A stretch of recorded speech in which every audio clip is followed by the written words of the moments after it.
Henry shut down the lawnmower, and suddenly everything was very quiet in Grandfather's front yard. It was so hot that the birds were not chirping. Henry looked up at the blazing sun. He wiped his brow. Then he looked around the yard. Something was missing. "Benny!" Henry called out to his little brother. "Where are you?" Just then, 10-year-old Violet came out onto the front porch. "Have you seen Benny?" Henry asked. "No, I haven't," Violet said. "I thought he was helping you to cut the lawn." Only 6 years old, Benny was the youngest of the 4 Alden children. Henry, Violet, and their sister Jessie took very good care of their little brother. The Aldens were orphans. When their parents died, they ran away from home and lived for a while in an abandoned boxcar in the woods. Their grandfather found them and brought them to live with him in his big house in Greenfield. The screen door opened, and 12-year-old Jessie stepped outside. She was carrying a pitcher of lemonade and a plate of cookies. "Benny is missing," Violet said. Jessie looked around the yard. For a minute, she was concerned. Then she smiled. She saw something that Henry and Violet had not seen. "Watch this," Jessie said to Violet. Jessie leaned over the porch rail. "Who wants chocolate chip cookies and lemonade?" she shouted. Henry, Jessie, and Violet soon saw 2 little white sneakers dangling from within the tree on Grandfather's front lawn. "I do," came a small voice from behind the leaves. "But I can't get down."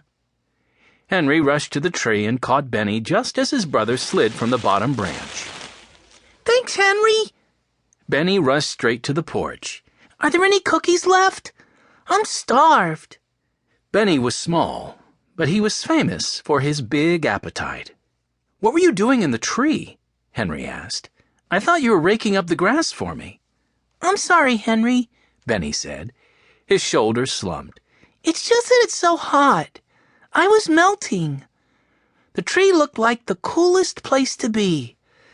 But I was sweating even in the tree. It is hot everywhere."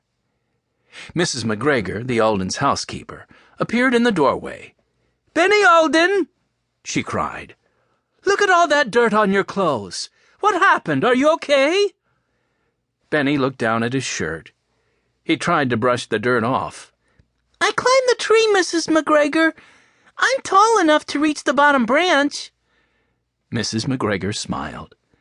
"I hope you're tall enough to reach the sink. You need to wash up before you have any cookies." "I'll take him inside," Henry said. "I need to wash up, too." "Be quick," Mrs. McGregor said. "I was just coming out to tell you that your grandfather called. He will be home soon, and he has some exciting news for you children." Henry and Benny cleaned up and quickly joined their sisters on the front porch. Jessie took a long drink of lemonade. She was wearing a light summer dress and fanning herself with a magazine. "What do you think the news could be?" she asked.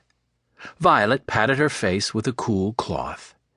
Her cheeks were bright red from the heat. Even the purple ribbon in her hair seemed to droop. Purple was Violet's favorite color. "I don't know, Jessie, but I can't wait to find out." "We'll soon know," Henry said. "Here comes Grandfather now." A big car drove up the long driveway. Grandfather waved at the children. "Grandfather!" Benny jumped up. "What is the exciting news? Did you bring ice cream?" Grandfather laughed. "Well, that would have been a good idea, Benny.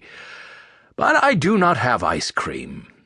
I wanted to tell you that I have to go out of town for a business meeting.